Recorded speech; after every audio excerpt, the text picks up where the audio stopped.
இந்த கூட்டம் யாருடைய கூட்டம்? அண்ணன் உதயநிதி ஸ்டாலினுடைய பிறந்தநாள் கூட்டம். திடீர்னு அரசியலுக்கு வந்துட்டார், திடீர்னு இளைஞர் செயலாளர், சட்டமன்ற உறுப்பினர், அமைச்சர், துணை முதலமைச்சர் ஆயிட்டார். இவ்வளவு வேகமான வளர்ச்சி தேவையான ஒருத்தன் கேட்கிறான் தெரியுமா? அவனை பார்த்து சொல்றேன், 29ஆம் தேதி நைட்டு 60 சென்ட் மழை பெய்கிறது.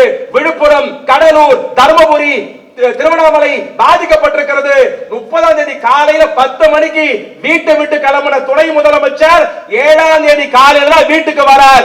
6 நாள் கொட்டுகிற மழையில சேர்ந்த வெள்ளத்தில மழையில போய் பாதிக்கப்பட்ட எல்லா மக்களுக்கும் உதவி செய்த ஒரே தலைவன் அந்த உதயநிதி ஸ்டாலின். யாரும் மறந்துடக்கூடாது. 6 நாள் கடலூருக்கு போனார். உங்களுக்கு தெரியும், இப்ப புதுசா நடிகர் கட்சி ஆரம்பிச்சிருக்கிறார். குறிப்பா நான் யூடியூப்காரன் வந்திருக்கிறாங்க, நான் என்ன பேசுவேன்னு பாக்குறதுக்காகவே நடிகர் கட்சி ஆரம்பிச்சிருக்காரு. ஜனநாயக நாடு, யார் வேணா கட்சி ஆரம்பிக்கலாம், தப்பு இல்லை. எல்லாருக்கும் உரிமை இருக்கு. குடியரசு நாடு, கட்சி ஆரம்பிக்கலாம், அரசியல் பேசலாம், கருத்து தெரிவிக்கலாம், கொள்கையை சொல்லலாம், தேர்தல் நிக்கலாம். ஜெயிக்கணுமா ஜெயிக்க கூடாதுன்னு மக்கள் முடிவு பண்ணணும். மாநாடு போட்டார், டயலாக்லாம் பேசுறார். இதுல வேற இப்ப எல்லா டிவி, எல்லா மீடியா, எல்லா பத்திரிகை, எல்லா வார பத்திரிகையும் ஒரு டாட் வச்சுக்கிட்டே வர்றாங்க. எங்க அண்ணன் மாவட்ட செயலாளர் வேலன் இருக்கிற ஒருத்தன் 1 மணி நேரம் பேசி புரிய வைக்க முடியாததை ஒரு சின்ன கால்டோரில் புரிய வைக்கக்கூடிய சக்தி நம்முடைய மாவட்ட செயலாளர் அந்த வேலுக்கு உண்டு. எல்லாருமே கேள்வி ஆச்சரியக்குறிப்போர் என்ன தெரியுமா? நடிகர் கட்சி ஆரம்பித்திருக்கிறார். திமுக ஆட்சி தொடருமா?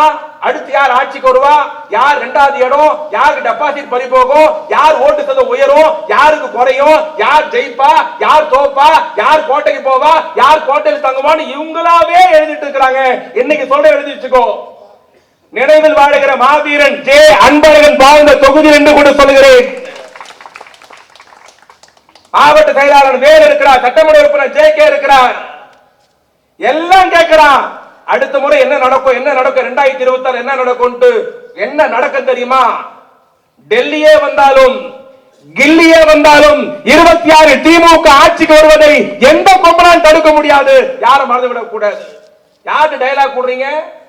நான் முதல்ல சொன்னேன், கொட்டுகிற மழை, வெள்ளம், பாதிப்பு. 6 மாவட்டம் பாதிக்கப்பட்டது. 38 பேர் இறந்து போனார்கள். 2000 கால்நடைகள் இறந்து போனது. ஏறத்தாழ 50,000 40,000 வீடுகள் இடிந்து விழுந்திருக்கிறது. 1 லட்சம் ஏக்கர் விவசாயம் பாதிக்கப்பட்டது. 6 நாள் கொட்டுகிற மழையிலே சேரியில போய் ஆறுதல் சொன்னேன். எங்கள் தலைவர் உதயநிதி எங்கே? பாதிக்கப்பட்ட மக்களை போய் சந்திக்காமல் நடிகையின் கல்யாணத்துக்கு கோவாக்கு போயிருக்கிற அந்த நடிகர் எங்கே? யோசிக்க வேண்டாமா? திமுக பத்தி பேசுவதற்கு அந்த நடிகருக்கு யோகிதை இருக்கிறதா? அம்பேத்கர் விழாவில் பேசுகிறார், ஒரு புத்தக வெளியீட்டு விழா. அந்த விழாவில் நடிகர் என்ன பேசியிருக்க வேண்டும்? அம்பேத்கர் புத்தகத்தை வெளியிடுவதை பெருமைப்படுகிறேன். நான் அம்பேத்கரை படித்ததில்லை, விழாக்கு வந்திருக்கிறேன், இனிமேல் படிப்பேன். இந்த புத்தகங்களில் கருத்து சொல்லப்பட்டிருக்கிறது. அம்பேத்கர் சித்தாந்தத்தை பின்பற்றுவோம், அம்பேத்கர் வழி நடப்போம், அம்பேத்கர் கொள்கையை நாட்டு மக்களிடத்தில் பறைசாற்றுவோம். இப்படி எல்லாம் பேசி இருந்தார்னா அந்த நடிகரை பாராட்டி இருக்கலாம். பேசுற அந்த நடிகர் அம்பேத்கரை பத்தி பேசவில்லை, சட்டமேதையின் சிறப்புகளை பத்தி பேசவில்லை, அண்ணல் அம்பேத்கரின் தியாகத்தை பத்தி பேசவில்லை. அவர் எந்த புத்தகத்தை வெளியிட்டாரோ அந்த புத்தகத்தை பத்தி கருத்து சொல்லவில்லை. அந்த நாளில் கூட சொல்கிறார், திமுகவை வீட்டுக்கு அனுப்புவோம், திமுக விடமாட்டோம், திமுகவை அழிச்சு காட்டுவோம். பெரிய காமெடி என்னன்னா, யார் வந்தாலும் உடனே ஆரம்பிச்சிடா திமுகவை அழிப்போம் ஒழிப்போம் ஒழிப்போம். எப்படி ஒழிப்பீங்க? திமுக சாதாரண இயக்கமா? நேற்று பெய்த மழையில் இன்னைக்கு முளைத்த காலானா?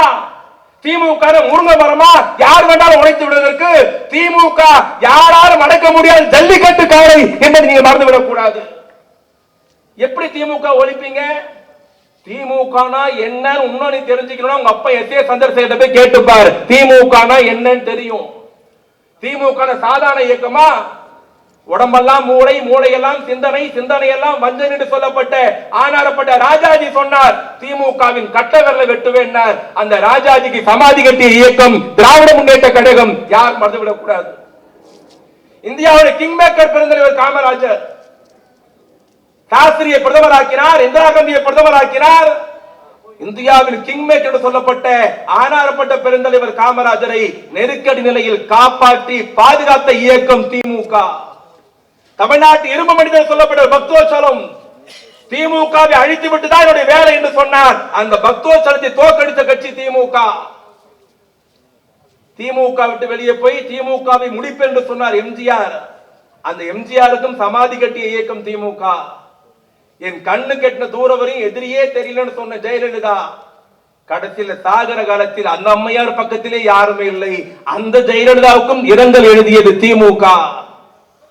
வரலாறு தெரியாமல் திமுகவை அழிப்பேன் ஒழிப்பேன் சொன்னா நான் நடிகரை பணிவோடு கேட்கிறேன். ஐயா, 6 மாவட்ட மக்கள் பாதிக்கப்பட்டிருக்கிறார்கள், கண்ணீர் சிந்துகிறார்கள். 28 விட குடும்பம் என்ன தெரியுமா? இந்த நடிகர் அந்த விவசாயி போய் பார்க்க வேணாம், அந்த நடிகர் இடிஞ்சு விழுந்த வீட்டை போய் பார்க்க வேணாம், அந்த நடிகர் இறந்து போன கால்நடை உரிமையாளருக்கு ஆறுதல் சொல்ல வேணாம், அந்த நடிகர் எங்குமே போயிருக்க வேணாம். ஆனா அந்த நடிகர் எங்க தெரியுமா போயிருக்கணும்? புயல் சென்னையில வரும்னா மழை விழுப்புரத்துல பெஞ்சது, திருவண்ணாமலை மலை மீது ஒரு பாறை உருண்டு வந்து ஒரு வீட்டு மேல விழுந்தது. திருவண்ணாமலை அக்னி தரம் பேரு. இன்னைக்கு பௌர்ணமிக்கு 20 லட்சம் பேர் அந்த மலையை சுத்தி வராங்க நல்லா இருக்கணும்ட்டு. புயல் இங்கே வரல, அங்க அடிக்குது, மழை விழுப்புரத்துல பெய்யுது, பாறை திருவண்ணாமலை உருண்டு போகுது. மலை மேல 2800 அடி ஹைட் மலை, உச்சியில இருந்த பெரிய பாறை உருண்டு வந்து ஒரு வீட்டு மேல விழுது. அந்த வீட்டுக்குள்ள இருந்த 5 சிறுவர்கள் நசுங்கி செத்து போயிட்டாங்க. ஐயா விஜய் அவர்களே, இவ்வளவு நேரம் பெயர் சொல்லல, இப்பொழுது சொல்லுகிறேன். ஐயா நடிகர் அவர்களே, உங்க கால் மழை தண்ணியில படாதா? உங்க கால் டயர் சேர்ல வராதா?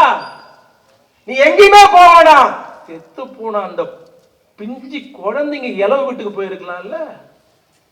பெரியவரே, தாய் மகளே, இதை பெருமையாக சொல்லவில்லை, அடக்கத்தோடு சொல்லுகிறோம். 18 மணி நேரம் ஆச்சு அந்த பாறை விழுந்த வீட்டில இருந்து அந்த 5 சடலங்களை மீட்பதற்கு, குழந்தைகளை மீட்பதற்கு. என் இளைய தலைவன் 18 மணி நேரமும் அந்த மலை அடிவாரத்தில் உட்கார்ந்து அந்த 5 சிறுவர்களையும் மீட்டு தந்த முதலமைச்சர், துணை முதலமைச்சர் நம்முடைய அண்ணன் உதயநிதி ஸ்டாலின். யோசிக்க வேண்டாமா? நடிகர் என்ன வேணாலும் பேசிருவீங்களா? என்ன வேணாலும் ஆணவமா சொல்லுவீங்களா? நான் மீண்டும் ஆட்சிக்கு வருவேன். எங்க இருந்து வர்றது? இன்னைக்கு சொல்லி எழுதி வச்சுக்கோ. 2026 தியாகராயர் தொகுதி உள்பட 200 தொகுதியில் திமுகவின் கூட்டணி அமோக வெற்றி பெறும். அதை யாராலும் தடுக்க முடியாது. என்ன காரணம்? ஆணவமா சொல்றோமா? அகங்காரமா சொல்றோமா? ஆளுங்கட்சி திமிர்ல சொல்றோமா? சத்தியமா இல்ல. எப்படி சொல்றோம்? உங்கள் மீது வைத்திருக்கிற நம்பிக்கையால், உங்களுக்கு உழைத்திருக்கிறோம். சொன்னதை இந்த எடப்பாடி பழனிசாமி ஒருத்தர் காயா இன்னைக்கு சாயங்காலம் அறிக்கை விட்டுக்கிறார். 2026 அதிமுக ஆட்சியை பிடிக்கும். எங்க வந்து பிடிக்கிறது? ரொம்ப நேரம் டல்லாவே உட்கார்ந்து, அதனால ஒரு காமெடி சீன் சொல்றேன். கரகாட்டக்காரன் படம் பாத்தீங்களா? பாத்தீங்களா பாக்கலையா? எல்லாரும் பாத்துருப்போம்லக்கா. கரகாட்டக்காரன் படம் பார்த்தோம்ல கை தூக்குங்க. ஓகே, ஜென்ஸ்ல யாரும் பார்க்கல போல இருக்குது. கரகாட்டக்காரன் படத்துல ஒரு சீன் வரும்.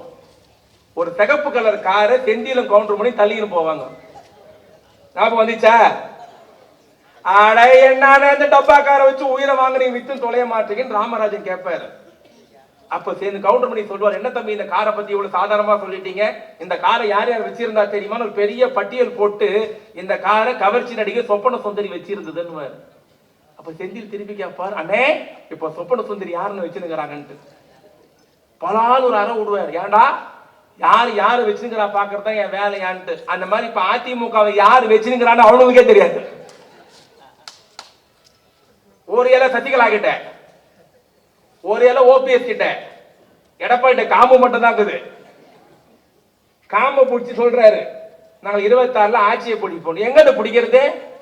இலையே ஓட்டல, அதுவே 4 நம்மளுக்கு கேட்கறவன் கேனேன்னு தெரிஞ்சா கேஆர் விஜயா கொண்டு கேடிவி தெரிஞ்சுன்னு. காலைல 10 மணிக்கு எடப்பாடி அறிக்கை விடுறார், அதிமுகவிலிருந்து ஓபிஎஸ்ஸையும் சசிகலாவையும் தினகரன் நீக்கி விட்டோம். இது 10 மணிக்கு. 12 மணிக்கு இன்னொரு அறிக்கை விடுது. யார் விடுறது? சசிகலா விடுது. அதிமுக எடப்பாடியை நீக்கி விட்டோம். 1 மணிக்கு அறிக்கை விடுது. யார் விடுறாரு? ஓபிஎஸ் விடுறாரு. அதிமுக தினகரையும் சசிகலாவையும் எடப்பாடி நீக்கி விட்டோம். இவனுங்களே மாத்தி மாத்தி நீக்கிறாங்களே தவிர கட்சி இருக்கிற மாதிரி எவ்வளவு பெரிய கட்சி தான் அது. எம்ஜிஆர் ஆரம்பிச்ச கட்சி, ஜெயலலிதா வழி நடத்தின கட்சி. இன்னைக்கும் ஓப்பனா சொல்றோம், எங்களுக்குள்ள பங்காளி சண்டை தான். ஒண்ணு நாங்க இருக்கணும், இல்ல அவ இருக்கணும். நடுவுல எந்த பரதேசி பண்டாரமோ வர விடமாட்டோம் சொல்றதுக்காக சொல்ல வரேன். அப்படி இருந்த அதிமுக கட்சி இன்னைக்கு என்ன கண்டிஷன்ல இருக்கு? என்ன காரணம்? மோடி காலில போய் விழுந்ததால, மோடி கிட்ட போய் சரணாகதி ஆனதால, மோடி கிட்ட போய் தமிழ்நாடு உரிமையை கொண்டு போய் அடமானம் வச்சதால, உங்களுடைய பதவியை காப்பாற்றிக் கொள்ள, நாற்காலியை காப்பாற்றிக் கொள்ள மோடி சுவ பாலிஷ் பண்ணதால வந்த நிலைமை என்ன? இன்னைக்கு அதிமுக சின்ன பின்னமாக இருக்கிறது. ரெட்டையில யாருக்குனே தெரியல. ஒரு உண்மையை சொல்லட்டுமா, பெருமையா சொல்லட்டுமா, இங்க இருக்கிற திமுக காரங்க என்ன தெரியுமா கெத்து, என்ன தெரியுமா மரியாதை? இன்னைக்கு திமுக வயசு 75 வருஷம் திமுக வயசு. இந்தியாவில் தேசிய கட்சி 6 கட்சி இருக்கு. காங்கிரஸ் இருக்கு, பிஜேபி இருக்கு, சமாஜ்வாடி 6 கட்சி, கம்யூனிஸ்ட் உட்பட 6 கட்சியும் ஆரம்பிக்கப்பட்ட போது வேற சின்னம், இப்ப வேற சின்னம். காங்கிரஸ்க்கு ரெட்ட மாடு, ஒத்த மாடு, ராட்னம் இப்ப கையில வந்து நிக்குது. பொது உடைமை கட்சி கம்யூனிஸ்ட் முதல்ல ஒன்னா இருந்தது, வேற சின்னம், உடைந்தது, வேற சின்னமா மாறிடுச்சு. சமாஜ்வாடிக்கு வேற சின்னம், பகுஜன் சமாஜ்க்கு வேற சின்னம், பாஜக ஜனசங்கமா இருந்தது, அப்ப வேற சின்னம், இப்ப வேற சின்னம். 6 கட்சி இந்தியாவில் தேசிய கட்சி ஆரம்பிக்கப்பட்ட போது வேறு, இப்பொழுது வேறு. தமிழ்நாட்டில் 40 கட்சி மாநில கட்சி இருக்கிறது. பாட்டாளி மக்கள் கட்சி ராமதாஸ் ஆரம்பிக்கிற போது அதனுடைய முதல் சின்னம் என்ன தெரியுமா? யானை. பண்டுட்டி தொகுதியிலே பண்டுட்டி ராமச்சந்திரன் யானையில ஜெயிச்சாரு. யானையில ஜெயிச்சதால சட்டமன்றத்துக்கு யானையிலே போனாரு. தாமரக்கணி விட்டா ஒரு அறை, யானையும் காணும், பண்டுட்டி ராமச்சந்திரன் காணும். தேர்தல் கமிஷன் யானையை வாங்கி ஜூல விட்டு மாம்பழத்தை கொடுத்துட்டாங்க. இதை வச்சு தப்பினு முடிஞ்சிட்டா. அடுத்து நம்ம வைகோ நம்மளை விட்டு போனார், புயலா போனார், உடைய கொடுத்தோம், உடஞ்சிச்சு. மம்படத்தை வாங்கி ஜாட்டி நம்போட கொடுத்துட்டு போயிட்டாரு, நீங்களே வச்சுக்கோங்க. இப்ப இருக்கிற அதிமுக மாயத்தவர் கட்சி ஆரம்பிச்சார், எம்ஜிஆர் பதிவு பண்ணார், 8 சின்னம் கிடைச்சது. 77 ஆட்சிக்கு வந்தார், 87 செத்து போயிட்டார், 88 தக்காளிக்கு சண்டை. அதிமுக யாருக்குன்ட்டு ஜானகிக்கு ரெட்டப்புறா கொடுத்தாங்க, ஜெயலலிதாக்கு சேவல் கொடுத்தாங்க. அதிமுக இரட்டை இலை சின்னம் முடக்கப்பட்டது. இதெல்லாம் ஏன் சொல்றேன் தெரியுமா? 6 கட்சி ஆரம்பிக்கப்பட்டது வேற சின்னம், இப்பொழுது வேற சின்னம்.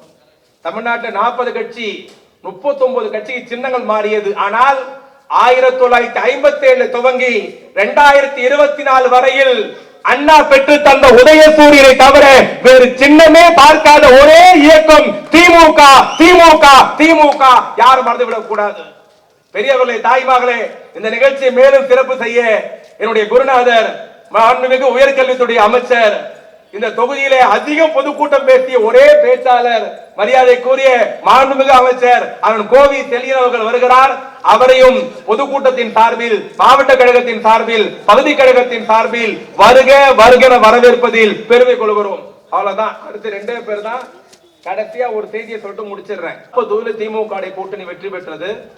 ஆனா இந்த நாடாளுமன்ற தேர்தலில் திமுக கூட்டணியை தோற்கடிக்க வேண்டும். 1-2 இடத்திலேயாவது தமிழ்நாட்டில் பாஜக வெற்றி பெற்றால் தான் மோடிக்கு மரியாதை, அமித்ஷாக்கு மரியாதை, அண்ணாமலைக்கு மரியாதை என்று எத்தனையோ குட்டிக்காரணம் போட்டு பார்த்தாங்க.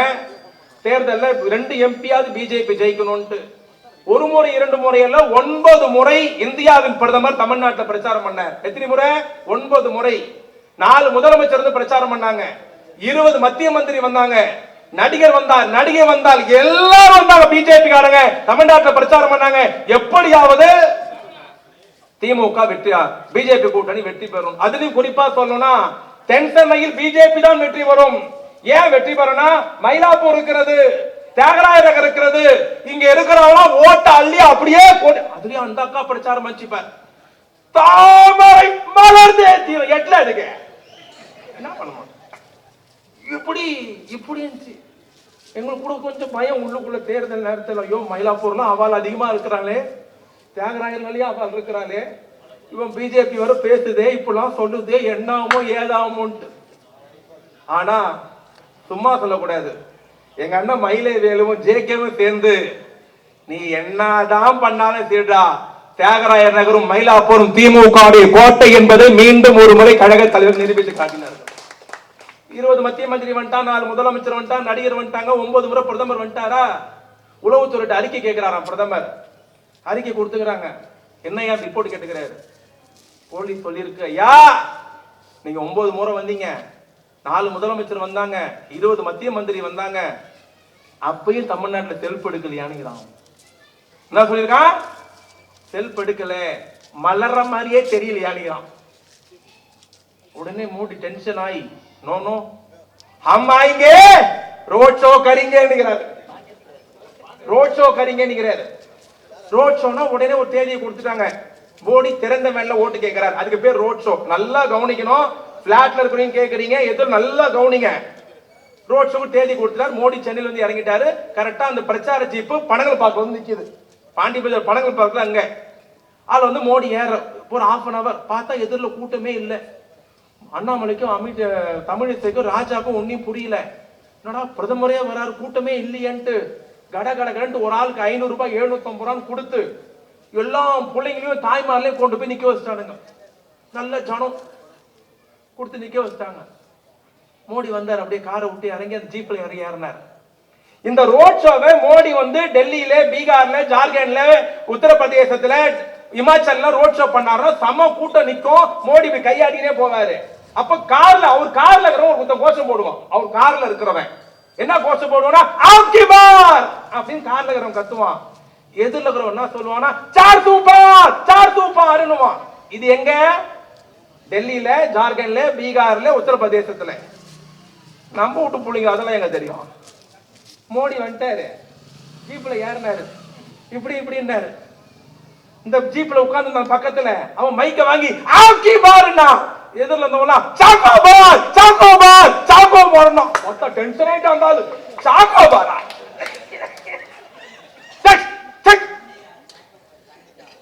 சார்த்து பாருன்னு சொல்லணும். என்ன சொல்லணும்? ஆப்கி பார் சார்த்து பாருன்னு. அவன் சாக்கோ பாருன்ட்டான். டென்ஷன் ஆயிட்டான் அவன். அந்த ஆள் ரொம்ப டென்ஷன் ஆயிட்டான். வண்டி வேகமா ஓடுறான். வேகமா போயிடுச்சு. ஆனா காரை விட்டு கீழே இறங்குறாரு. அண்ணாமலை கூப்பிட்டுக்கிறாரு. ஒரு உண்மையை சொல்லிட்டு போய்கிறான், மயிரில் கூட ஜெயிக்க மாட்டீங்க.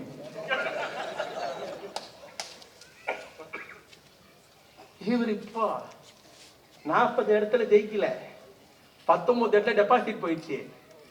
மீதி இடத்துல 3வது இடம். 2026 பிஜேபி அநியாயம்.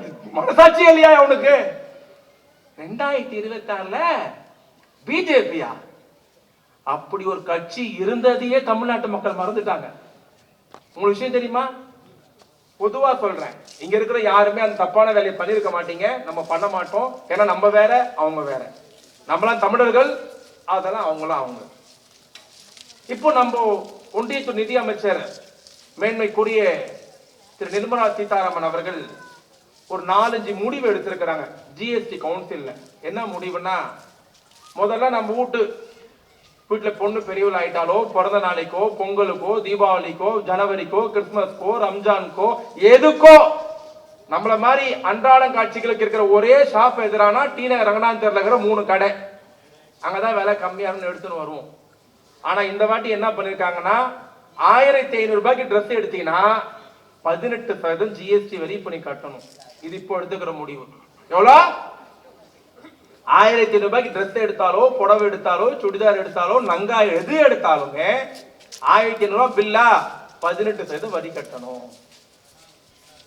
கமரக்கட்டு வாங்குறியா 18%, பருப்பி வாங்கினியா 18%, அடையாறு ஆனந்தமல்ல போய் 2 சாம்பார் இட்லி சாப்பிட்டியா 18%, மீல் சாப்பிட்டியா, சாப்பாடு சாப்பிட்டியா, சாப்பிட்டங்க 18%. அப்ப எதுக்குதான் வரி கொடுப்பீங்க? எதுக்கா வரி போட மாட்டீங்கன்னா, மக்கள் அன்றாடம் பயன்படுத்துற பொருள், டெய்லி வாங்கி சாப்பிடுற பொருள், எல்லார் வீட்லயும் இருக்கிற பொருள், எல்லாம் ஈஸியா வாங்குற பொருள், அதுக்கு மட்டும் 2% வரி. எதுக்குன்னு கேளுங்க, கேளுங்க ஏக்கா கேளுங்க, எதுக்குன்னு? வைரத்துக்கு. நம்ம டெய்லி வாங்கி சாப்பிடணும். அதை டெய்லி காதுல மூக்குல மாட்டிக்கிறோம். வீட்டுல ஏகப்பட்டது கிடக்குது. என்னது? வைரம். அதுக்கு 2% ஜிஎஸ்டி வரி. நம்ம வருஷத்துக்கு ஒரு வாட்டி, எப்பனா ஒரு வாட்டி சாப்பிடுற இட்லிக்கு 18% வரி. எப்பனா ஒரு வாட்டி சாப்பிடுற சாப்பாடுக்கு 18% வரி. ஏண்டா? ஆம் ஆயிங்க, தேஷ் பச்சாயிங்க. மயிரா போச்சு. ஒண்ணுமே இல்லை. இன்னும் எழுதி வச்சுக்கோ, கோமணத்தை தான் உருவல, கோமணத்தை தான் உருவல, எல்லாத்துக்கும் வரி போட்டாச்சு, ஒண்ணு கூட விடல. நான் சிரிக்கவும் இதெல்லாம் சொல்லல, கொஞ்சம் நினைச்சு பாருங்க. 10 வருஷம் ஆச்சு, 11வது வருஷம் ஒன்றியத்தின் தலைமை அமைச்சராக மோடி பொறுப்பேற்று. இந்த 11 வருஷத்தில் நாட்டு மக்களுக்கு சொல்ற மாதிரி அவர் பண்ண திட்டம் என்னங்க? கொடுத்த வாக்குறுதி என்ன ஆச்சு? யோசிக்க வேண்டாமா? ராமர் கோயிலை கட்டிவிட்டோம், ராமர் காப்பாற்றுவார், ராமரே எங்களை 400 ஜெயிக்க வைப்பார்னாங்க. வேடிக்கை என்ன தெரியுமா? எந்த தொகுதியில ராமர் கோயில் கட்டப்பட்டதோ அந்த தொகுதியில் பாஜக படுதோல்வியை சந்தித்தது, மறந்துவிடக் கூடாது. நாங்க 400 ஜெயிப்போம், 240 தாண்ட முடியல. பெரியவர்களே, தாய்மகளே, இன்று ஒன்றிய அரசு, மோடி அரசு தமிழ்நாட்டு மீது அறிவிக்கப்படாத போரை அறிவித்திருக்கிறது. எல்லா விஷயத்திலும் நெருக்கடி, நிதி ஒதுக்கல நெருக்கடி, திட்டங்கள் தருவதை நெருக்கடி. இங்க கவர்னர் இருக்கிறார், RSS ஆவி, அவருக்கும் நெருக்கடி தருகிறார்கள். இந்த 5 மாவட்டம் கடுமையான மழை வெள்ளம் பாதிக்கப்பட்டது, மிகப்பெரிய இழப்பு. இதுவரை ஒரு நயா பைசா ஒன்றிய அரசாங்கம் தரவில்லை. ஆனால் ஒன்றிய அரசாங்கம் பணம் தந்தாலும் தரவில்லை என்று சொன்னாலும் என் மக்களை நான் காப்பாற்றுவேன். 5 மாவட்ட மக்களுக்கும் நிவாரணம் தந்த முதலமைச்சர், தமிழ்நாட்டு முதலமைச்சர், அதன் தளபதி, யாரும் மறந்துவிடக் கூடாது. நான் கேட்கிறேன், அந்த விழுப்புரமும் கடலூரும் தர்மபுரியும் கிருஷ்ணகிரியும் திருவண்ணாமலையும் இந்தியாவில் இல்லையா? பிரதமர் வரமாட்டாரா? இந்திய நடிகையுடைய கல்யாணத்துக்கு போக தெரிஞ்ச நரேந்திர மோடிக்கு கடலூருக்கு வர தெரியாதா? எப்பயா தமிழனை மதிப்பீங்க? எப்பயா தமிழ்நாட்டை திருப்பி பார்ப்பீங்க? கேட்ட நிதி எப்ப கொடுப்பீங்க? கடந்த 6 மாசமா தமிழ்நாட்டில் துவக்கப்பள்ளி ஆசிரியர் தர வேண்டிய சம்பளத்தை மோடி அரசு தரல. கேட்டா இந்தியை ஏற்றுக்கொண்டால் தான் தருவோம், மும்மொழி கொள்கையை ஏற்றுக்கொண்டால் தான் தருவோம், இந்தி படிச்சாதான் மத்திய சர்க்கார் பணம் தரணும். உங்க அப்பாவோட பணத்தியா கேட்டோம்? குஜராத் பணத்தியா கேட்டோம்? ராஜஸ்தான் பணத்தியா கேட்டோம்? இல்லை, என் தமிழன் கட்டுகிற வரியை தான் திருப்பி கேட்டோம். மோடி அரசு தர மறுக்கிறது. ஆனால் நம்முடைய முதலமைச்சர் தமிழ்நாட்டு மக்களையும் காத்துக்கொண்டு ஒன்றிய அரசோடு இன்று வரையில் சண்டையிட்டு போரிட்டு மாநில உரிமைகளை காப்பதற்கு நம்முடைய முதலமைச்சர் போராடி கொண்டிருக்கிறார். பெரியவர்களே, தாய்மகளே, உங்களுடைய பணிவோடு கேட்பது, நடிகர் வரலாம், என்ன வேண்டுமானாலும் பேசலாம், நடிகை வரலாம், முன்னாள் முதலமைச்சர் யார் வேண்டுமானாலும் வரலாம், ஆனால் நம்மை காப்பாற்றுவது யார்? இறுதியா ஒரே செய்தி சொல்லி விடைபெறுகிறேன், 2 நிமிஷம். நான் இவ்வளவு சொன்னோம், நாங்கள் ஆட்சிக்கு வந்தோம், கொரோனாக்கு 4000 தந்தோம், ஆட்சிக்கு வந்தோம், இலவச பேருந்து, ஆட்சிக்கு வந்தோம், மாதம் 1000 ரூபாய் உதவித்தொகை, ஆட்சிக்கு வந்தோம், உங்க வீட்டு பொம்பளை புள்ள படிக்க போன 1000 ரூபாய், ஆட்சிக்கு வந்தோம், உயிர்காக்க 48, ஆட்சிக்கு வந்தோம், இல்லம் தேடி கல்வி, ஆட்சிக்கு வந்தோம், வீடு தேடி மருத்துவம், இவ்வளவு கொடுத்தோம். ஆனா எல்லாத்தையும் கேட்டுட்டு எங்க அக்கா ஒண்ணு சொல்லுது, வந்தீங்க எல்லாம் தான் கொடுத்தீங்க, கொடுக்கறது எல்லாம் தான் கொடுத்தீங்க, ஆனா அந்த கரண்ட் பில் ஏத்திட்டீங்களே, அதுல இந்த பாட்டிக்கு இது பேர். அந்த அக்கா அது ஊர்ல போய் குழப்பம் பண்றது, மீன் கடையிலயும் டேங்க் தண்ணி போறிய இடத்துலயும் இப்படி வாங்கி இப்படி தரானுங்க, அவங்க தரானுங்க. சத்தியமா கரண்ட் பில் நாங்க ஏத்தல, கரண்ட் பில்ல நாங்க ஏத்தவே இல்லை. இன்னும் ஓப்பனா சொல்றேன், சத்தியம் பண்ணி சொல்றேன், கரண்ட் பில் நாங்க ஏத்தல. சந்தேகம் வந்தா மாரியாத்த கோயில மண்ண வரி போட்டுப்போம். ஆமா, நாங்க ஏத்தல. நீ கேக்குற, அப்ப நீங்க தான் ஆட்சியில் இருக்கிறீங்க, அதிகாரத்தில் இருக்கிறீங்க, பவர்ல இருக்கிறீங்க, நீங்க ஏத்தமா யாரு ஏத்துறது? இப்பயும் சொல்றாங்க நாங்க ஏத்தல. அந்த அம்மா செத்து போச்சு 2011, 2021 ஜெயலலிதா முதலமைச்சர், அந்த அம்மா முதலமைச்சர். அந்த அம்மா 6 வருஷத்துலயே செத்து போச்சு. இப்ப அந்த அம்மா அம்மான்ற, ஆனா அவங்க உயிரோடு இருக்கிறப்போ நான் அம்மான்னு சொன்னதில்ல, ஜெயலலிதா தான் சொல்லியிருக்கேன். அந்த அம்மா வழக்கெல்லாம் போட்டுக்குது எங்க மேல. செத்து போன பிறகுதான் அந்த அம்மா மேல ஒரு மரியாதையே வந்தது, ஒரு மரியாதை அந்த அம்மா செத்த பிறகுதான் வந்தது. அதனாலதான் அந்த அம்மா அம்மான்ற. நீங்க கேட்கலாம், என்னப்பா உயிரோடு சொல்ல மரியாதை தரல, செத்து போன பிறகு மரியாதை தரியான்ட்டு. ஏன் செத்து போன பிறகு அந்த அம்மா மேல இவ்வளவு மரியாதை வந்ததுன்னா, இவ்வளவு பைத்தியக்காரர் வச்சு கட்சி நடத்திருக்கு பேரு, சாதாரண விஷயம் கிடையாது. அரை மென்டலு, கால் மென்டலு, முழு மென்டலு, இவ்வளவு பேர் வச்சு கட்சி நடத்திருக்குன்னா உள்ளபடி அந்த அம்மாவை பாராட்டணும். 2014 அந்த அம்மா செத்து போச்சு. ஏன் செத்தது, எப்படி செத்தது, 5ஆம் தேதி செத்ததா, 4ஆம் தேதி செத்ததா, ஒண்ணுமே எல்லாம் போயிடுச்சு, அழிச்சுட்டானுங்க. அந்த அம்மா 2016 முதலமைச்சர் இருக்கிற போது அந்த அம்மா கோட்டையில இருக்கிறப்போ டெல்லியில இருந்து ஒரு கோப்பு வருது. யார் கொடுத்து அனுப்புறா? நான் பேசுறத மீடியா படம் எடுத்துட்டு இருக்கு, யூடியூப் எடுத்துட்டு இருக்கு, அதிமுக கேட்டு இருப்பான், பேசுறது பொய்யானா நீ கூட்டம் போட்டு சொல்லணும். டெல்லியில இருந்து ஒரு கோப்புனா ஃபைல் வருது, மோடி அரசாங்கம் கொடுத்து அனுப்புது ஜெயலலிதா கிட்ட, கொண்டு போய் கொடுக்குறாங்க. அந்த கோப்பை படிச்சு பார்த்து ஜெயலலிதாக்கு கண்ணெல்லாம் செவந்து போயிடுது, டென்ஷன் ஆயிடுச்சு, நம்ம கோவப்படுது. ஏன் அந்த ஃபைல பார்த்தோன்னா நம்ம அவ்வளவு கோவப்பட்டது, ஏன் கண்ணெல்லாம் செவந்து போச்சுன்னா அந்த கோப்பு பெயர் உதய் மின் திட்டம். என்ன பேரு? உதய்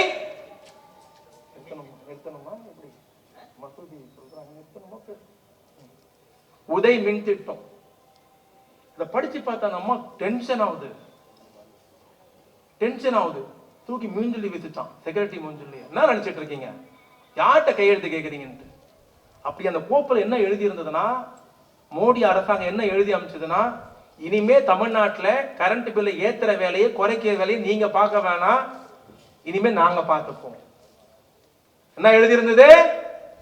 கரண்ட் பில்ல ஏத்துற வேலையை குறைக்கிற வேலையை உங்க வேலையில நாங்க பார்த்துப்போம். பெரியவர்களே, தாய்மகளே, அந்த அம்மா அம்மான்னு சொன்ன, ஏன் தெரியுமா அம்மான்னு சொன்னேன்? அந்த அம்மா ஒரு பொம்பளை தான், புடவை தான் கட்டி இருந்தது, ஆனா ஆம்பளை மாதிரி முடிவெடுத்தது அந்த அம்மையாரை மிஞ்சுவதற்கு அன்றைக்கு ஆள் இல்ல. அந்த அம்மா திருப்பி கேட்டதா, ஏன் ஸ்டேட்ல நான் முதலமைச்சரா இருக்கிற பொழுது ஏன் ஸ்டேட்ல வந்து கரண்ட் பில்ல அவர் ஏத்துவாரா? ஃபைல தூக்கி மூஞ்சில அடிச்சு வச்சான், கையெழுத்து போடல. பாராட்டணும், ஒரு முதலமைச்சரா இப்படி இருக்கணும். எதிர்கட்சியா கூட இருக்கலாம், ஆனா துணிவான முடிவு, நல்ல முடிவு. ஆனா அந்த அம்மா செத்து போச்சு. இவனுங்க வந்தானுங்க, எடப்பாடி ஓபிஎஸ் தங்கமணியும் வந்தாங்க. என்ன பண்ணாங்க தெரியுமா? தன்னுடைய பதவியை காப்பாற்றி கொள்ள தான் வீட்டுக்கு சிபிஐ, அமலாக்க பிரிவு, வருமான வரித்துறை ரைடு வராம இருக்கணும்ன்றக்காக டெல்லியில இருந்து வந்த கோப்பை, எந்த கோப்பை ஜெயலலிதா மூஞ்சில வீசினாங்களோ இவங்க டெல்லிக்கு போய் மோடி காலில் விழுந்து அந்த உதய் மின் திட்டத்துல கையெழுத்து போட்டாங்க. போட்டவர் பெயர் அன்றைய மின்சாரத்துறை அமைச்சர் தங்கமணி. கையெழுத்து போட மாட்டேன்னு சொன்னது யாரு? யாரு? ஜெயலலிதா. கையெழுத்து போட்டது யாரு? அதே அதிமுக அமைச்சர் எடப்பாடி ஓபிஎஸ் பேச்சை கேட்டு தங்கமணி போட்டார். முடிஞ்சிருச்சு, தாலி அறுத்துட்டானுங்க. நாங்க ஆட்சிக்கு வந்தோம் 2021 மே 7 முதலமைச்சர் ஆயிட்டாரு. 3 மாசத்துல டெல்லியில இருந்து ஒரு லெட்டர் வருது. என்ன லெட்டர்னா, கரண்ட் பில்லை ஏத்துங்க. முதலமைச்சர் அதிர்ச்சி ஆயிட்டாராம், கரண்ட் பில் ஏத்துங்களா?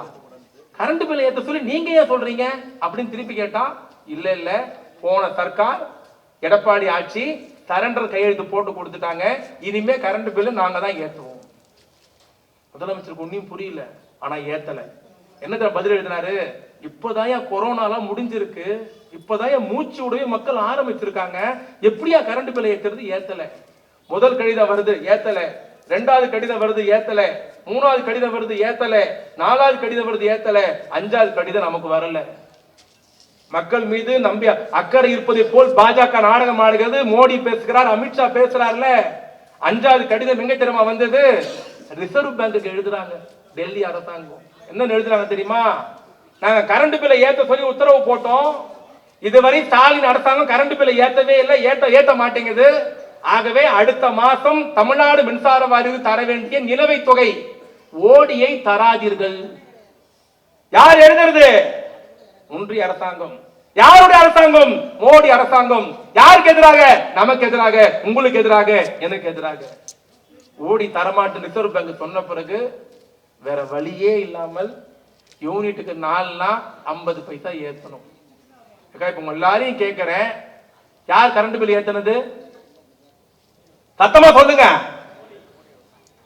ஏத்தது காரணம் யாரு? எடப்பாடி. கையெழுத்து போட்டது அவன், ஏத்துனது இவன், தாலி இருக்கிறது நாங்க. நியாயமா அது? கையெழுத்து போடலன்னா, ஜெயலலிதா கையெழுத்து போட மாட்டேன்னு சொன்னாங்கல்ல, அதே மாதிரி இவங்க சொல்லி இருந்தாங்கன்னா இன்னைக்கு இந்த கரண்ட் பில் நிலைமைக்கு வந்திருக்குமா? போய் தன்னுடைய பதவியை காப்பாற்றி கொள்ள கையெழுத்து போட்டதால இன்னைக்கு வேற வழி இல்லாம, அதுலயும் பரவாயில்ல, இந்த கரண்ட் பில் இது பாரு, இந்த வாடகை கூட்டம் தான் பெரும் பாவம். நாங்க 4 ஏத்துறோம், 3 ரூபாய் ஏத்துறோம். ஹவுஸ் ஓனர்லாம் நாங்க 4 தான் ஏத்திருப்போம், சொந்த வீட்டுக்காரன் 3 ரூபாய் ஏத்திட்டான். அது ஒரு பெரிய குழப்பம் அதுல எங்களுக்கு. அவங்க உண்மை அதான் இருக்கிற பிராக்டிக்கல் சொல்லிட்டு போறேன்னு. ஆனா எல்லாத்தையும் சமாளித்து மோடி தருகிற நெருக்கடியும், அமித்ஷா தருகிற நெருக்கடியும், கவர்னர் தர நெருக்கடியும், இயற்கை தர நெருக்கடியும் எல்லாத்தையும் சமாளித்து தமிழ்நாட்டு மக்களை காப்பாற்றுகிற ஒரே தலைவன், திராவிட மாடல் நாயகன் அண்ணன் தளபதி மு.க. ஸ்டாலின் என்பதை யாரும் மறந்துவிடக்கூடாது. ஆக இந்த ஆட்சிக்கு தொடர்ந்து ஆதரவு தாருங்கள். மாவட்ட செயலாளர் கரத்தை வலுப்படுத்துங்கள். சட்டமன்ற உறுப்பினர் உங்கள் வீட்டு பிள்ளை இந்த தொகுதியில அனைத்து அடிப்படை பணிகளை நிறைவேற்றி தந்திருக்கிற அண்ணன் ஜே.கே.யின் கரத்தை வலுப்படுத்துங்கள் என்று சொல்லி பிறந்த நாள் காணுகிற இளைய தலைவர் அண்ணன் உதயநிதி ஸ்டாலின் பல்லாண்டு வாழ்க வாழ்க என்று வாழ்த்தி விடைபெறுகிறேன். நன்றி, வணக்கம்.